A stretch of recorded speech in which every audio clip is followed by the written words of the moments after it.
Hey miya, Nima deysan? ichimda qandaydir g'alati narsa borga o'xshaydi. Bu to'g'ri. Hozir to'xta. Himoyachilarimizni chaqiraman. Aha. Yaxshi. Xo'p, menda yangilik bor. Biz uni himoya qilishimiz kerak. Chunki bu chaqaloq. O, chaqaloq, yoqimtoyligini qara. Menga juda ham ko'p gormonlar kelyapti. Doktor Barlini yurgizishga erinyapman, to'g'risi. O'zimni g'alati his qilyapman. Bu ovqatlar chiqib ketib turibdi-da. Vahima qilmanglar. Ushlab turmasdan chiqarib yuboringlar. Yana hammasi o'z-o'ziga tushadi. Ikkinchi trimestr. Voy, oshna, sal sursang-chi. Bizga ozgina joy kerak. Nafas olish qiyin bo'lib ketdi-yu. Mana bas bolalar, chaqaloq. Bu chaqaloq juda ko'p narsa so'rayapti. Men qon hajmini va qizil qon hujayralari sonini oshiraman. Ey miya, bizga temir kerak, judayam. Yo'q, bera olmayman. Temir yo'q. Chaqalog'imiz hammasini yeb bitirdi.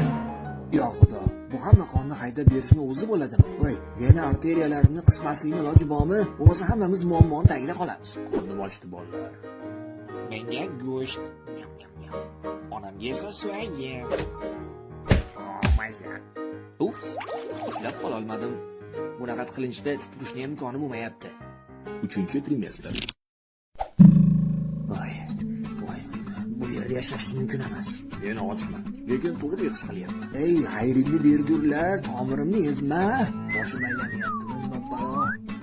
Ortiq chidolmayman, o'lib qolaman hozir. Qo'shnilar, bu nima bo'ldi? Pastga tushayotganga o'xshayapti. Xo'sh do'stlarim, meni vaqtim keldi. E'tibor uchun katta rahmat. Endi men borib onamni tashqarida joniga tegaman. Ko'rishguncha. Xudoyim, nihoyat. Keng joy bo'lishi yaxshi-da, baribir. Bexijolat ushlab turish ham, tinimsiz ishlashni ham keragi yo'q. Hayot qanday go'zal-a. Hey miya, oldingi safar ichimda g'alati narsa bo'lgan esingdami? Nimaga edi? Yana bittasi paydo bo'ldi. No!